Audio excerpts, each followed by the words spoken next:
Good afternoon mga ka-electric. Nandito na naman ulit tayo sa ating product review sa Bay Electrified. Ito yung Porsche natin. Ayan, nakasetup na yan. Ito yung mga service unit natin dito. Yung pula. Then ito yung mga bago nating model, B09. Upgraded na to. Ano nito, motor nito, QS motor na. Then programmable controller na din. Ito yung handlebar niya, alloy na yan. Then yung swing arm niyan, alloy na din. Ayan siya. Yan, QS motor. Nakikita naman dyan. Yan. Ayan yung gulong natin, mga pal na. Ito, B09 din, kulay puti. Ito yung isa pa nating model, B11. So, ganun din, naka 2,500 watts motor na din. Alloy na din ang ating handlebar. Then, disc brake na yan, harap and back. Ayan po. Marami pa tayong kulay na pagpipilian. Itong B11 na to, konti lang yung dumating nito. So, mga 6 na piraso lang yung dumating yan. Ayan siya.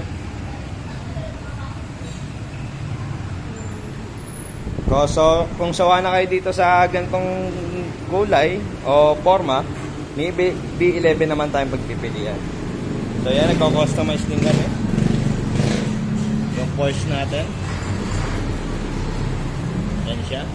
Then ito isa pa natin pang service, maganda yan, pang service lang, pamalengke. Yung BSK natin. Ano ba pinagkaiba nito sa ibang e-bike shop o sa ibang e-bike na unit na kaparehas nito?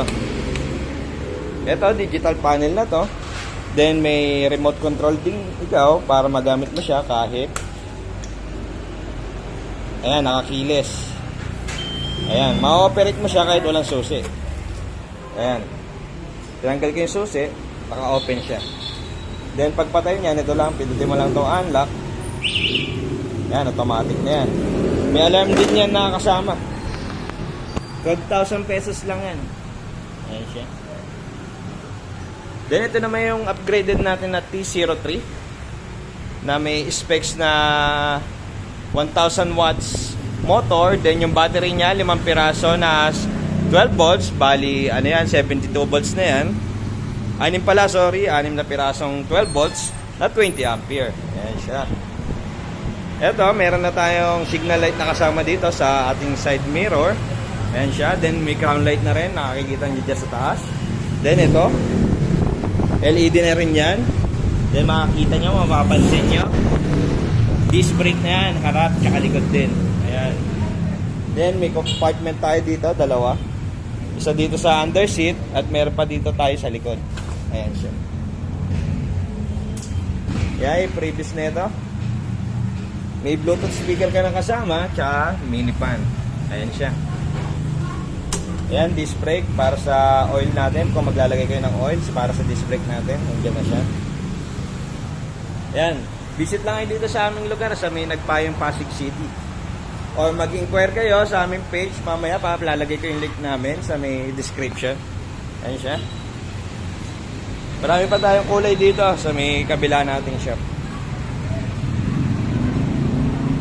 Open lang natin to. Ayan. Eto, nagre-repair din kami ng mga hindi namin sa aming unit. Ayan. Nag-home service din kami. Ayan. Kahit anong brand po, home service namin. Ayan, may mga upgraded na tayo dito ng 3 wheels. Ayan po ang pinagkaibahan ni Bay Electrified sa ibang e-bike shop. Ayan, puro upgraded na po ang unit namin dito. Ayan po. Visit lang kayo dito para marami kayong mapagpilian. Then ma-test drive nyo din. Nagpapa-test drive din po kami dito sa Bay Electrified. Ayan.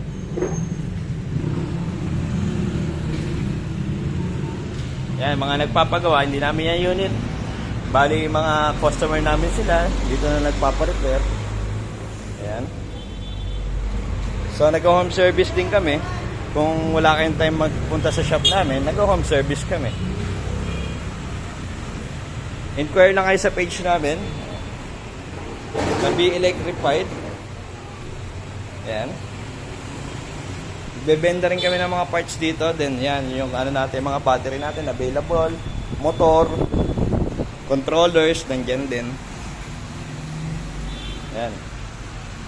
So ayun, visit na lang kayo dito sa aming shop sa may Nagpayong Pasig City, or pin nyo lang Google search Be electrified. Lalabas na po yan.